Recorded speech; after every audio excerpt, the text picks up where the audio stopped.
今天要来介绍的是 Volofile 这个网站。Volofile 这个网站呢，它是一个免费线上的共享空间，同时也是一个聊天室。那它下方有一些简单的说明，要先创建一个房间，然后再把您的档案上传。那档案最多保留2天，最大呢可以上传20GB 的档案。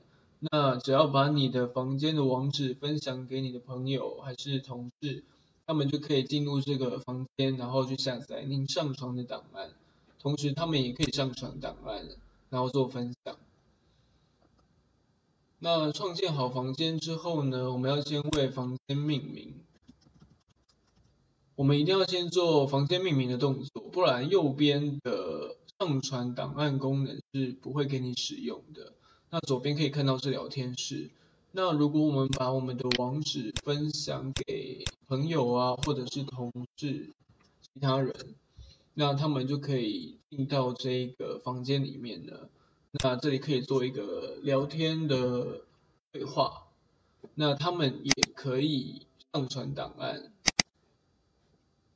那我们自己也是可以上传档案的。那我们先来看一下这边的一些设定。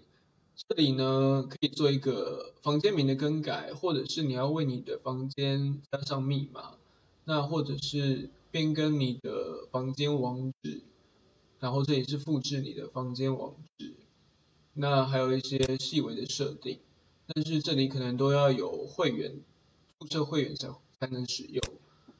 那这一个功能的话，它是可以做一个，比如说你可以按这一个，或者是按这一个，那它就会禁止这个功能，看是30分钟或2个小时或1天。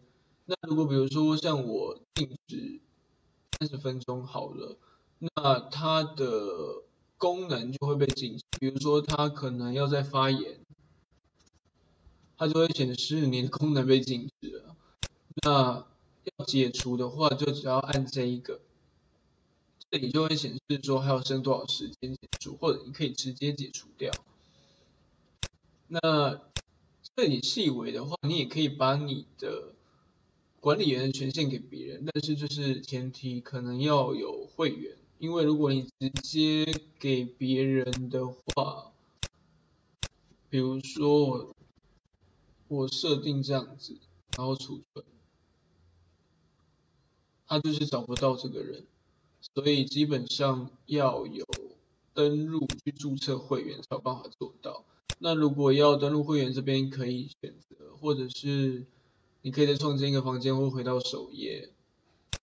那看这边档案呢，管理员跟其他人看到的不一样，就差别就是在于后面。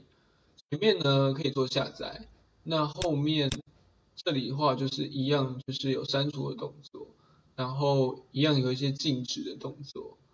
那这里可以做一些分类，就是比如说像这里是音乐档跟图片档，你点一下，它的图片档就不见了，或音乐点一下，或音乐就不见。然后这里可以直接做档名的搜寻，比如说今天很多人在这里开会好了，那这些档案可能很多人都会上传，那比如说你可能要找某一件档案，你可以直接搜寻这件档案的名字，就可以直接找到了。这是一个非常方便的共享空间工具，同时也可以做一个聊天动作，所以比如说像在上面开会啊之类的，都非常的方便。